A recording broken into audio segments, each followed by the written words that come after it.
ಅಂಗೀಕರಿಸಿ ಶಾಸನವಾಗಿ ಇರಿಸಿಕೊಂಡಿದ್ದೇವೆ. ಭಾರತದ ಸಂವಿಧಾನ ಪೀಠಿಕೆ ಭಾರತದ ಪ್ರಜೆಗಳಾದ ನಾವು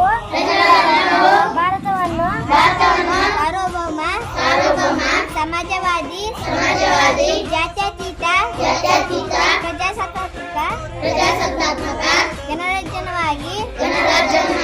ರೂಪಿಸುವುದಕ್ಕಾಗಿ ಎಲ್ಲ ಪ್ರಜೆಗಳಿಗೆ ಸಾಮಾಜಿಕ ಆರ್ಥಿಕ ಮತ್ತು ರಾಜಕೀಯ ನ್ಯಾಯವನ್ನು ವಿಚಾರ ಅಭಿವ್ಯಕ್ತಿ ನಂಬಿಕೆ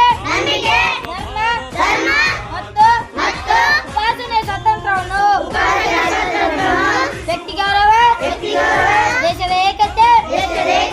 ಮತ್ತು ಸಮಗ್ರತೆಗಾಗಿ ಎಲ್ಲರಲ್ಲಿ ದಾತೃತ್ವ ಭಾವನೆಯನ್ನು ಮೂಡಿಸುವುದಕ್ಕೆ ಸಂಕಲ್ಪ ಮಾಡಿ ನಮ್ಮ ಸಂವಿಧಾನ ಸಭೆಯಲ್ಲಿ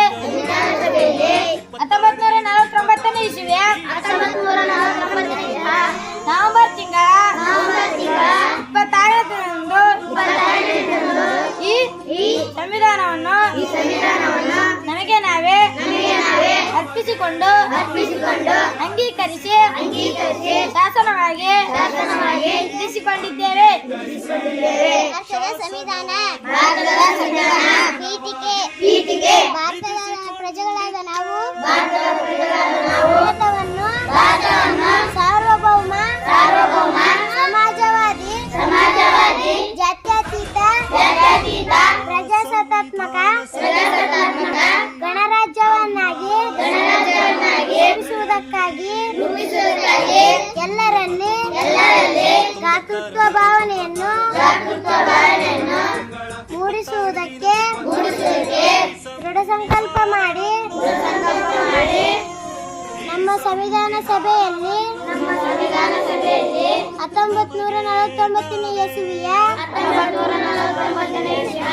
ನವೆಂಬರ್ ತಿಂಗಳ 26ರಂದು ಈ ಸಂವಿಧಾನವನ್ನು ನಮಗೆ ನಾವೇ ಅರ್ಪಿಸಿಕೊಂಡು ಅಂಗೀಕರಿಸಿ ಶಾಸನ